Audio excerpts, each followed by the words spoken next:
ఇక డీటెయిల్స్ చూస్తే America Iran యుద్ధం కారణంగా ఇరు దేశాలు ఆర్థికంగా భారీగా నష్టపోయాయి. ఇరాన్ ఆర్థిక వ్యవస్థ తీవ్ర సంక్షోభంలో కూరుకుపోగా అమెరికాపై పెరిగిన యుద్ధ వ్యయం, ద్రవ్యోల్బణం, చమురు ధరల అస్థిరత వల్ల ఆర్థిక అస్థిరత పెరుగుతోంది.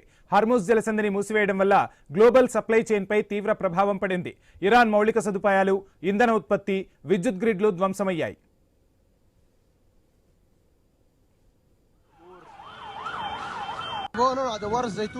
دوار الزيتون العالم بالأراضي.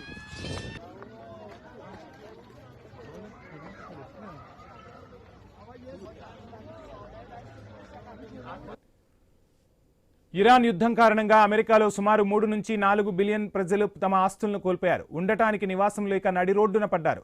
1.6 నుంచి 3.6 బిలియన్ ప్రజలు ఉద్యోగాన్ని కోల్పోయారు. ఉద్యోగాలు కోల్పోవడం, వస్తువుల ధరలు ఆకాశాన్ని తాకడంతో ప్రజలు ఇబ్బందులు ఎదుర్కొంటున్నారు. ఆహారం, ఇంధనం వంటి వాటికి కొరత ఏర్పడింది. ఇరాన్పై దాడుల వల్ల అమెరికా భారీ రుణ ఊబిలోకి కూరుకుపోయింది.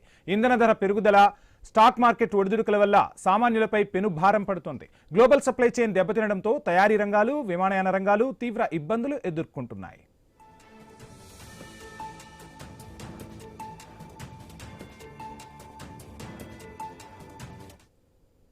ఇక అటు యుద్ధానికి ఇరాన్ భారీగా ఖర్చు చేసింది. మొదటి 6 రోజుల్లో 11.3 బిలియన్లు ఖర్చు చేసింది ఇరాన్.